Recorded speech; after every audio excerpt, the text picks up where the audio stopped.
I'm Paul Perkins with the check of your ag weather. With light winds, clear skies, and high pressure overhead tonight, temperatures quickly drop to chilly levels in the single digits to around 10. Reach of high pressure ushers in dry weather and a warming trend for tomorrow through President's Day. Highs warm from around 40 tomorrow to around 50 for Sunday and President's Day. A strong cold front Monday night cools our highs back to the upper 30s to the 40s for Tuesday and to the upper 20s to the 30s by Wednesday. More accumulating snow is possible Monday night through Wednesday when low pressure takes a path that's similar to our most recent storm. Checking the long-term forecast, Nebraska and Kansas temperatures expected to be colder than normal Tuesday through the first day of March, especially the mid to late part of next week. Above normal precipitation is likely for Nebraska and Kansas the mid to late part of next week.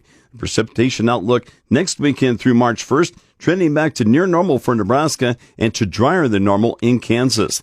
In the regional drought monitor, a large majority of Nebraska remains in moderate to severe drought. Coverage of extreme to exceptional drought decreased 5 percentage points to 40% of Nebraska and includes the southwest to the southern third of the Panhandle, much of the north central, and all of the northeast. Kansas improved 3 percentage points to 7% drought-free. Drought-free locations are in the northeast from Seneca and Holton down to Abilene and from Olathe to Mound City in the far east. Most of the rest of eastern Kansas is abnormally dry. Moderate to severe drought is found in the north central and southeast part of Kansas. Extreme to exceptional drought coverage of Kansas dropped a percentage point to 55% and includes most of the western and southern third of the state.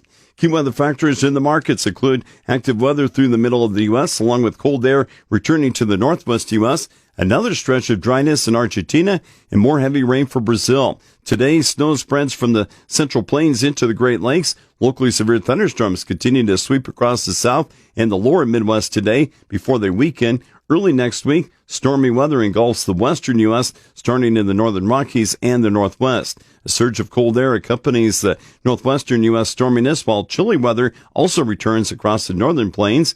For the central and southern plains, next week's cold could hit exposed wheat areas. In northern Argentina, there is widespread rain, but only light rain from the main growing areas. Starting tomorrow, Argentina turns dry for at least a week. Even though Argentina temperatures will be seasonal and cooler, the lack of moisture remains a major concern for corn and soybeans. For central and northern Brazil, very few breaks from heavy rain continue to delay the soybean harvest and second crop corn planting. The likely delays could lead to second crop corn going through pollination during the dry season. The very dry areas of southern Brazil getting some better rain this week. Next week, though, Rio Grande do Sul quickly becomes dry, while areas farther north continue to see rain.